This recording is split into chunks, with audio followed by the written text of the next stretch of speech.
إن شاء الله الفاتحة. أعوذ بالله من الشيطان الرجيم. بسم الله الرحمن الرحيم.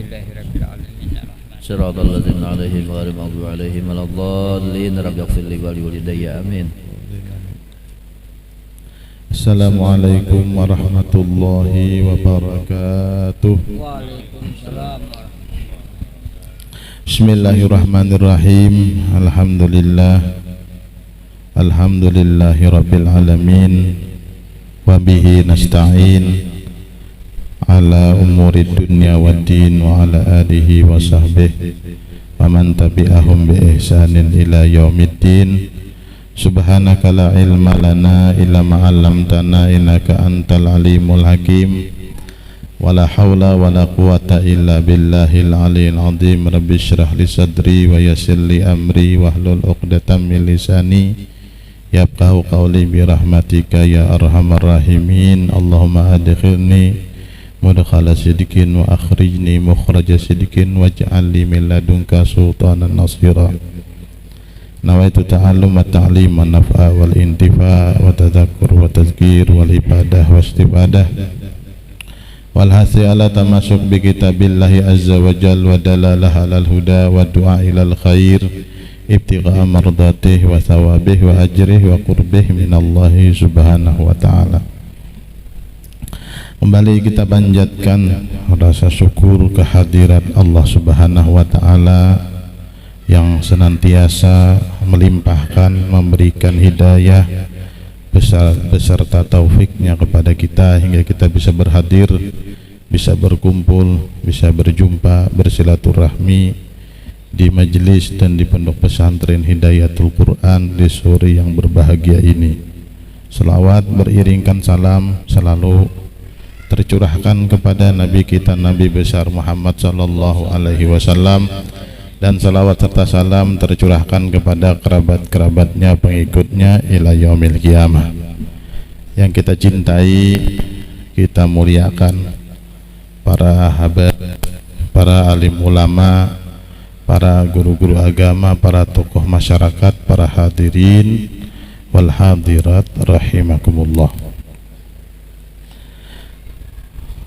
Masih pembahasan di sore hari ini tentang masalah sembahyang sunnah yang tidak disunnahkan dikerjakan dengan berjamaah.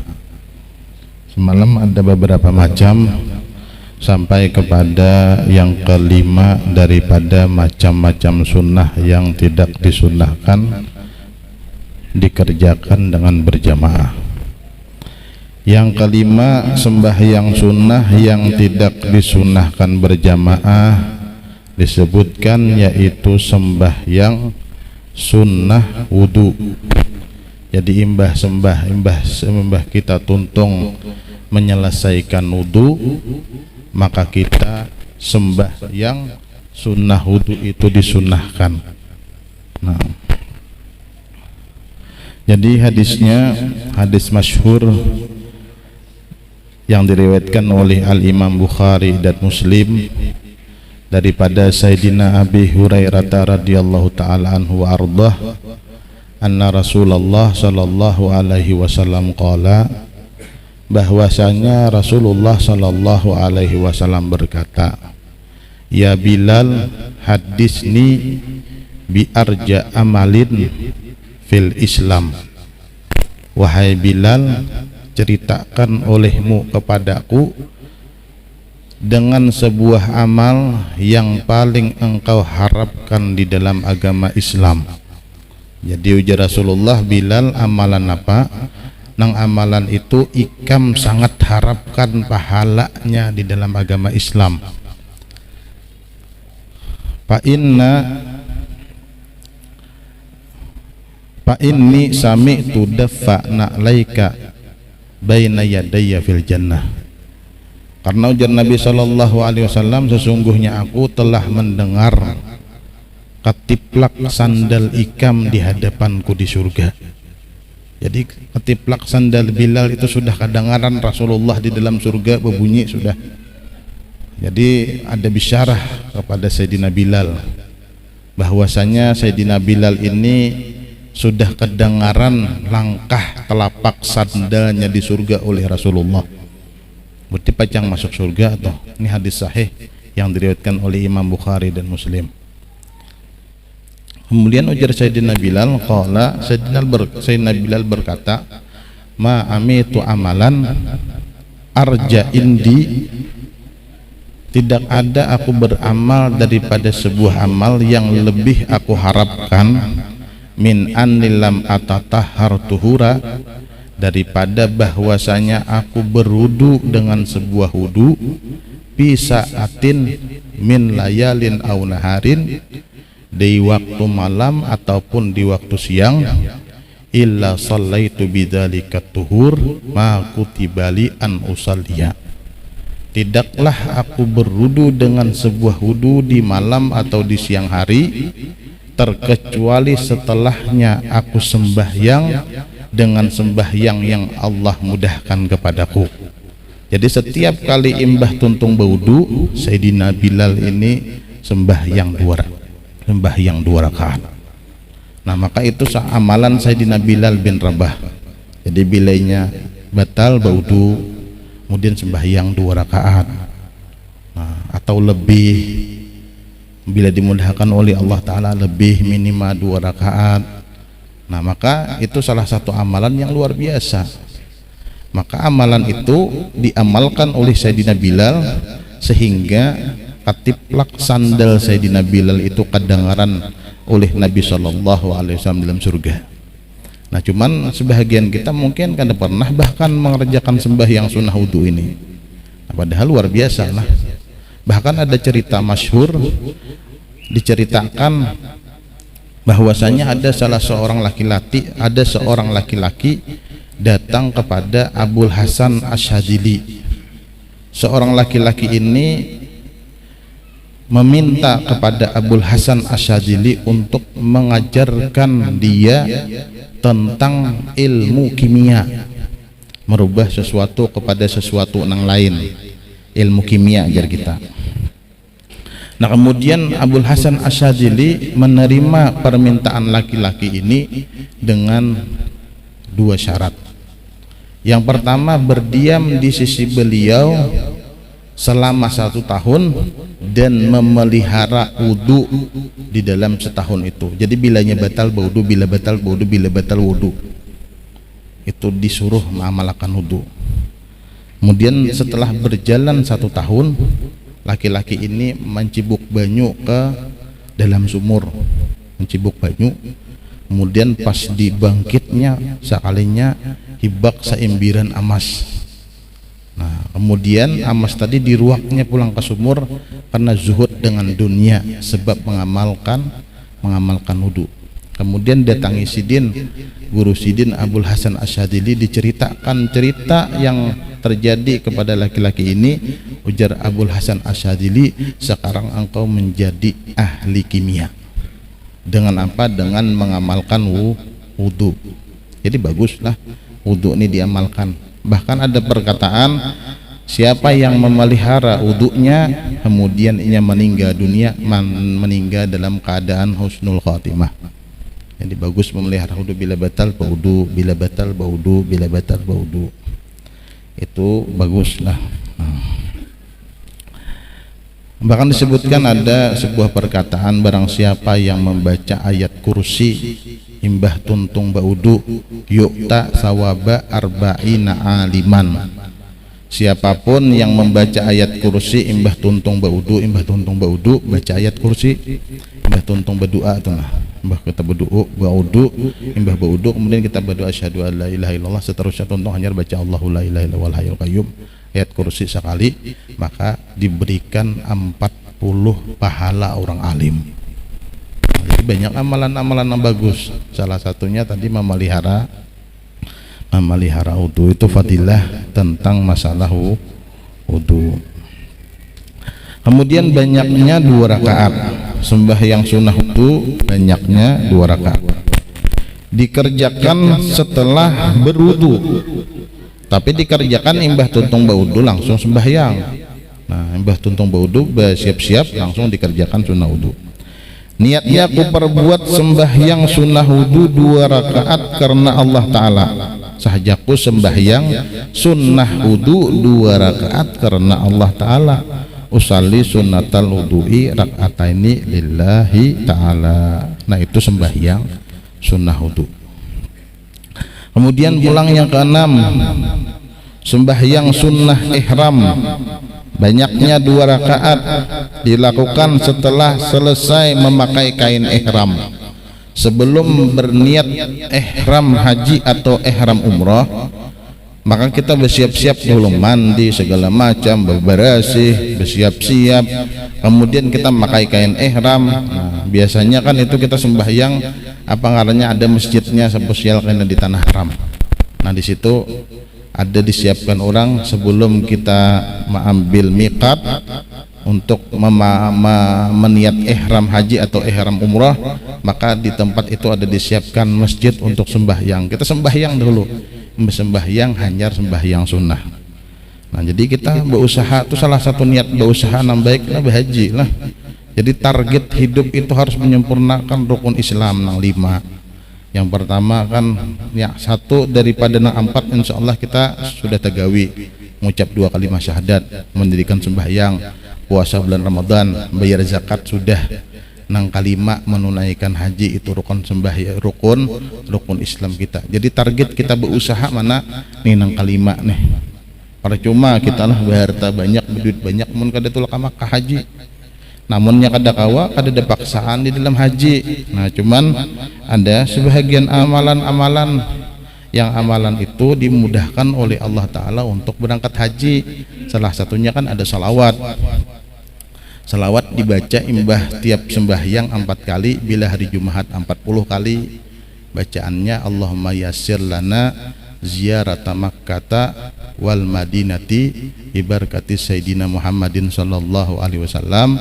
Allahumma salli wa sallim wa barik ala Sayyidina Muhammadin adada ramlir rakik salatan tarzuquna biha min ahli taufik wa tuballiguna bihal hudur ila baitil atiq wa ziyarata qabrihi wa qabri Abi Bakrin Siddiq wa ala alihi wa sahbihi ajma'in.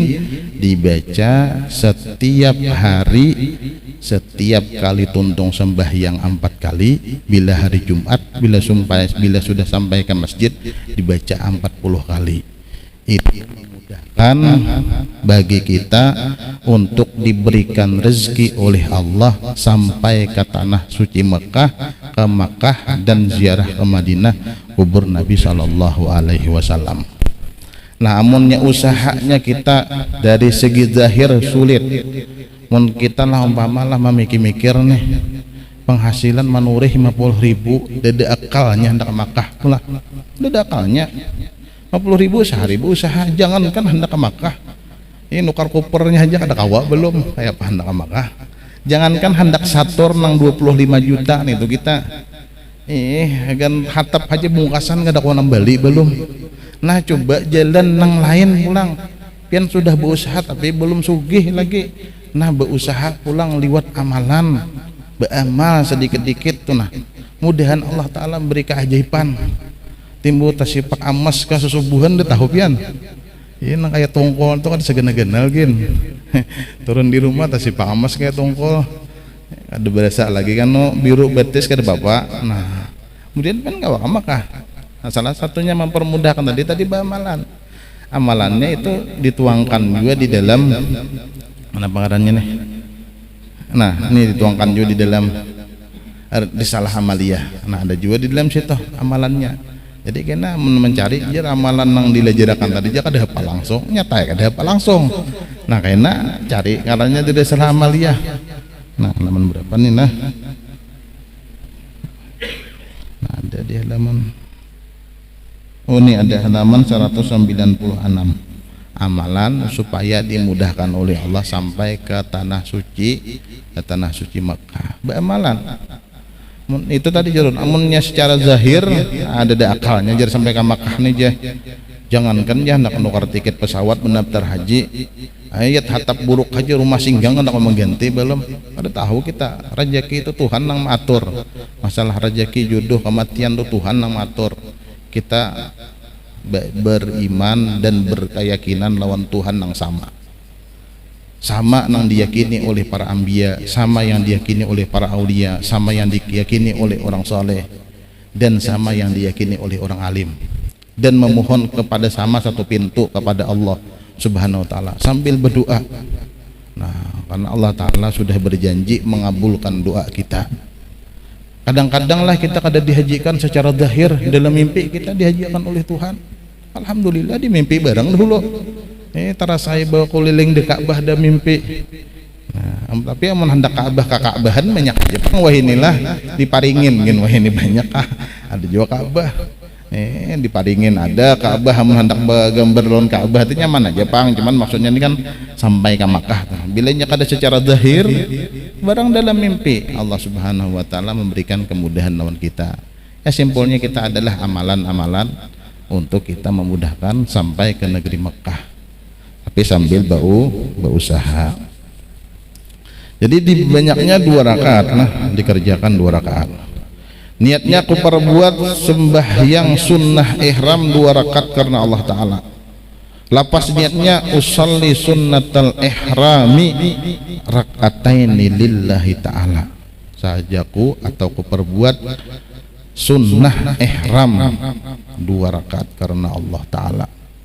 Mun kita sampai ke Makkah itulah mengalir pengair mata, apalagi melihat kubur Nabi Sallallahu Alaihi Wasallam. Kita ini kan rindu lawan Rasulullah nih, setiap detik, setiap waktu. Kadang-kadang kan kita bersolawat, kita kegenangan, sudah diparakkan itu model kayak apakah, nah model kayak ada guncangan tersendiri di dalam hati ketika melihat kubah Nabi Sallallahu Alaihi Wasallam. Ya kawa di ragep gitu nah. Cuman kada boleh panguli askar kan maragep-ragep itu. Cuman saking guncangan di hati. Jadi kerinduan orang yang pernah ke kota Madinah itu akan kembali muncul hendak ke kota Madinah. Kenapa? Karena magnetnya hati manusia itu terletak di kota Madinah, yaitu Rasulullah Sallallahu Alaihi Wasallam. Jadi berusahalah, target jerulun berusaha bila menargetakan itu haji, itu target kita. Masalah rumah tanah itu lain target kita dalam hidup. Target kita menyempurnakan rukun Islam. Kemudian yang ketujuh, sembahyang sunnah tawaf. Banyaknya 2 rakaat dilakukan setelah selesai mengerjakan tawaf. Nah, sunnah tawaf imbah tuntung tawaf, kemudian kita sembahyang sunnah 2 rakaat. Niatnya aku perbuat sembahyang sunnah tawaf 2 rakaat karena Allah Ta'ala. Lepas niatnya usalli sunnata tawafi rakataini lillahi ta'ala.